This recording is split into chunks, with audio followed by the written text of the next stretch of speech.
Alexithymia. Now, this means emotional blindness, and I never heard this term before, and it's not a particularly important word, it's just kind of a funny story.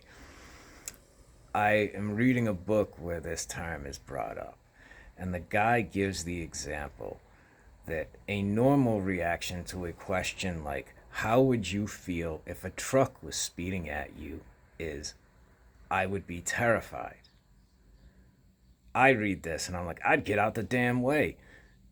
The next line of this is, a person with alexithymia would say something like, I don't know, I'd probably get out of the way. And the reasoning he gives behind this is a person with emotional blindness will always replace the feeling with an action. They will never say how they feel, they will relate it to some action instead. And I thought that was kind of interesting just because, like, the textbook example he gives was my answer. I was like, ooh, that's never a good sign when you are the textbook example.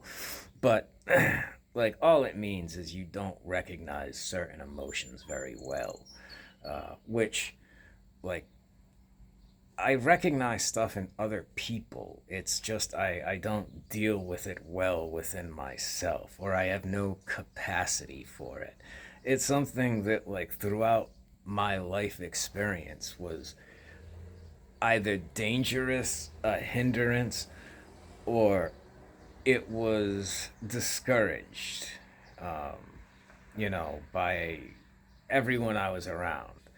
Like, the expression of emotion is not something like the family and friend circle were good for. They're not like I am, I guess. They don't seem to have feelings in the same way. And they seem to be fine with it. Like, that is content for them. But it was never that way for me. And it obviously caused a lot more hiccups for me than it did for them. And I was also the youngest, so, like, shit rolls downhill. You're gonna take all the pain. You are constantly the most vulnerable. In a lot of, like, worlds, the youngest will be protected, but in mine it didn't work out that way. It just meant you're the most vulnerable. You're gonna take the shit. Everyone can hurt you. In fact, until I was like, I don't know, into my teens, I thought I was like some.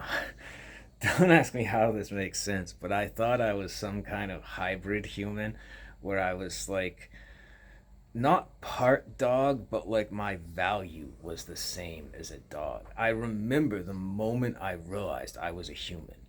Uh, like, I was sitting in my attic with a bunch of friends smoking pot, and it dawned on me that I'm the same thing they are. Like, I am not some, like, lesser being. I'm the same, because I always thought I was some lesser thing. That's why I was treated the way I was. Like, I truly had a belief that I existed to suffer. And I mean, this is coming from the mind of like a fucking 6 year old.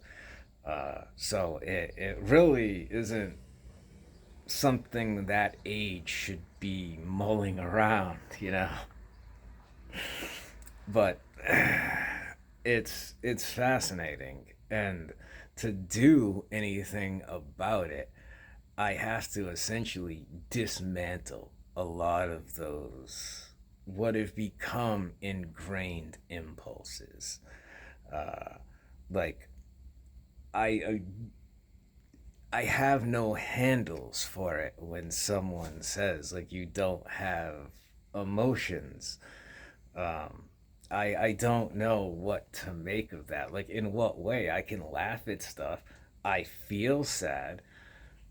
I I won't show it, but, like, that's why I frequently will laugh at sad shit or, like, fucked up stuff. That's all you can do. Uh, but I guess this is abnormal. Like, I heard people talking, right?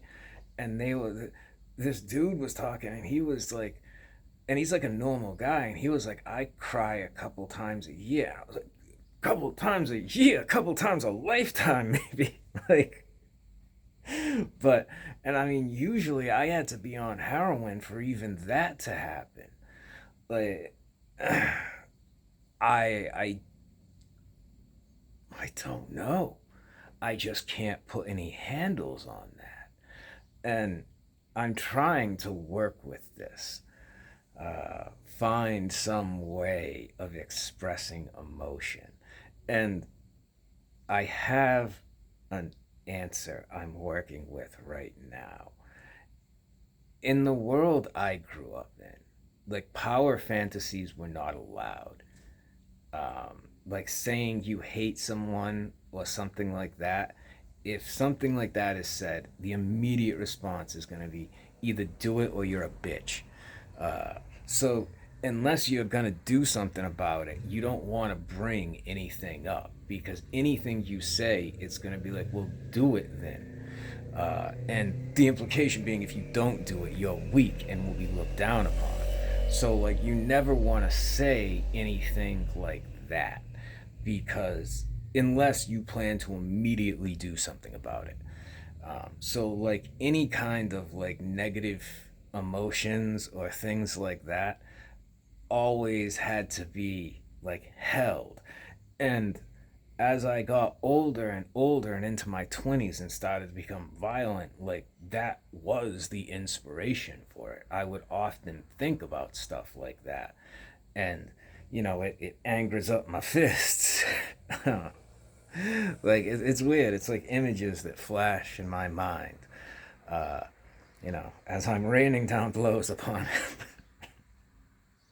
And like I've said, I never even liked hurting people. Like, violence will get me excited. But, like, I don't like the idea of hurting people, especially after it's done. Like, when I'm angry and stuff, it seems like a much better idea than it is. But, like, afterward, and like the adrenaline's gone down and like the thrill of it is gone, it's like, did you really need to hurt that guy? Like, he's a normal person, he's like just from a fucked up world like you, and like now he's in the fucking hospital. And especially as more and more time goes by, like, I mean, sure, some of them deserved it, quite a few in fact, but not all of them did. And like the thing about anger is it never gets put where it belongs, and that's one of the reasons it's so unproductive, like hanging on to anger, because it's never going to go where it belongs. It's never going to be turned towards the people who did it.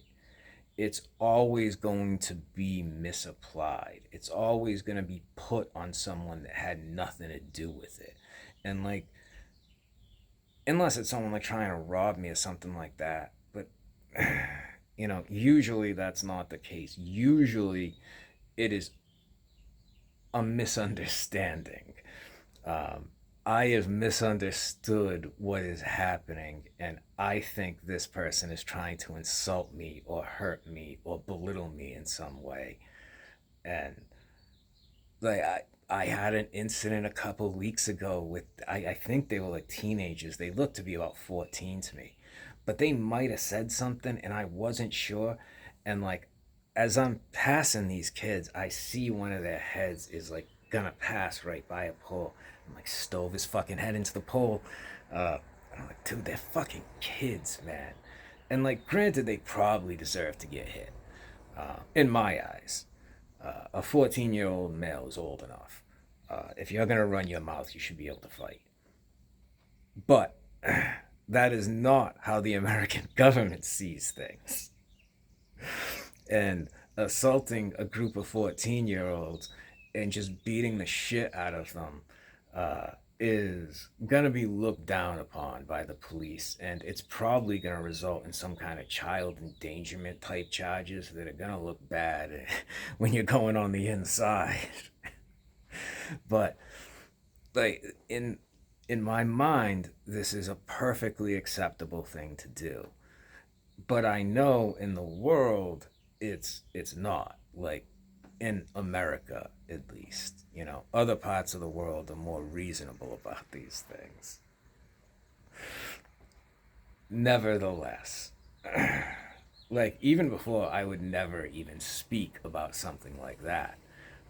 Like that's how deep this stuff goes. But like any type of expression of like dissatisfaction, being upset, being like aggravated with someone, would always result in the same thing. Either do it or you're a bitch. And that's how everything went. So you learn not to express anything along those lines to like anyone in like the closest circles of your life. And I noticed throughout my life, like people would say things they didn't do, and this would deeply perplex me. Like I have mentioned before, how this girl said she wanted this guy dead, and like I'm thinking about, okay, well I can fuck this dude up. It's not a big deal. And then like 2 minutes later, she's like, but don't hurt him. And I'm like, what the hell do you mean? And she's like, yeah, you're not gonna do anything to him, right? And I'm like, I'm not gonna kill him. Like if that's what you mean, that's not what she meant. And in general, women don't like violence. This is also something I learned. There is a specific type of woman that is turned on by violence and, will encourage you to fight and stuff like that. Um, am I drawn to these women? Sometimes. But it's unhealthy. It's unhealthy. But I recognize it. And it now I forgot where I was going because that spawned all kinds of other thoughts in my head. Uh, I know my initial point was about dealing, like, taking that whole, I don't want to say power fantasy. That's what I would call it, but it's not really a power fantasy. It's just expressing something that, like, angered you. Uh, Oh, that's what I was talking about. People do that without doing anything about it. Yeah, that really blew my mind, man. I tell you what, I couldn't believe people would talk the way they do and then do nothing. Like, I would be humiliated. But I guess that's normal to, like, say strong statements and then not follow through with it. So, my idea was like, I'm gonna write down some of this stuff and I'm gonna try and turn it into a story because even writing it down would be unacceptable in my eyes. Because also, like, family will seek out any kind of like journals or anything like that, notebooks you have, and they will go through it to use stuff to humiliate you with. So you learn not to leave anything like that because it's all going to be weaponized against you. Um, any kind of like personal information, anything you care about will be weaponized against you. So this is one of the reasons I developed the policies of not owning anything, because anything I owned could then be taken and either damaged or like held over me like hostage almost. Um, like even when I was very little, like stuffed animals would be taken and torn up just for a reaction, uh, and all kinds of stuff like that. I remember I can't go into that stuff. It's too dark. But so my idea is I'm going to try and turn this stuff into like story material, um, because it's something that I feel very strongly about. I have a lot of passion for, you could say, and that often translates well into writing. Um, and if it can be done right, it may be meaningful. I don't know that it will be, but I suspect it could be. So that is my first step in dealing with emotion. That and trying to put stuff in my apartment, like make my apartment something other than empty walls and empty, empty space. It's like me. It's empty. But that's not entirely true. Like, I have all kinds of feelings and stuff. I just pretend they externally don't exist. which is apparently like somewhat unhealthy. I do not advise it for most people, unless you are coming from a seriously disturbed environment. But, you know, take it for what it's worth, I guess.